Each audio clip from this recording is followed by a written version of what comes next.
अस्सलाम वालेकुम। अब बात कर लेते हैं पाकिस्तान और न्यूजीलैंड के खिलाफ दूसरे टी20 मैच के बारे में। हैमिल्टन में किसका पलड़ा भारी? कल कौन सी टीम जीतने वाली है? पाकिस्तान का कौन सा प्लेयर बाहर बैठने वाला है? कल के मैच के हवाले से बहुत सी खबरें हैं। तफसील जानने से पहले अगर आपने हमारे पेज को फॉलो नहीं किया तो कर लें और वीडियो को ज़रा सा भी स्किप ना करें। अब बढ़ते हैं तफसील की जानब। पाकिस्तान और न्यूजीलैंड रेडी फॉर सेकंड टी20 खेलने के लिए हैमिल्टन ग्राउंड में 10,000 कैपेसिटी का ग्राउंड है। ये खुला ग्राउंड है, यहाँ हवाएं बहुत तेज चलती हैं। हैमिल्टन ग्राउंड में जीतने की बात करें तो यहाँ पर सिर्फ न्यूजीलैंड ही मैच जीतती है।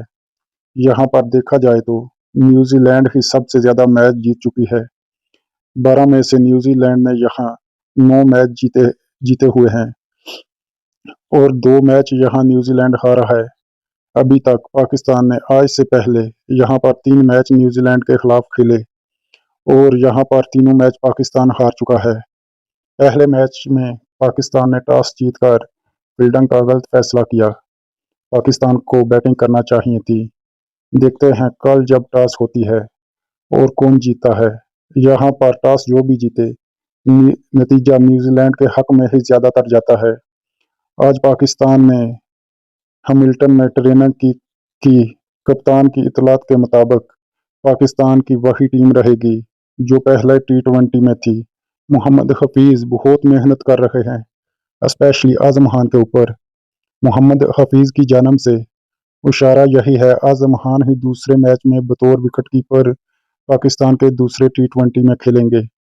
मोहम्मद रिजवान दूसरे मैच में भी फील्डिंग करते हुए दिखाई देंगे। कोई भी तब्दीली पाकिस्तान टीम में दिखाई नहीं दे रही। आमर जमाल पहले मैच में अंडर प्रेशर रहे, उनका कोई चांस नहीं बाहर बेंच पर बिठाने का। उसामा मीर की बात करें तो उनके पहले मैच में कोई परफॉर्मेंस नहीं दी थी। अगर तब्दीली की गई उसामा मीर की जगह मोहम्मद नवाज को खिलाया जा सकता है। अगर पाकिस्तान प्लेयर की बात करें तो शहनशाह फरीदी और मोहम्मद रिजवान और हारिस रऊफ यहाँ पर पहले न्यूजीलैंड के खिलाफ मैच खेल चुके हैं।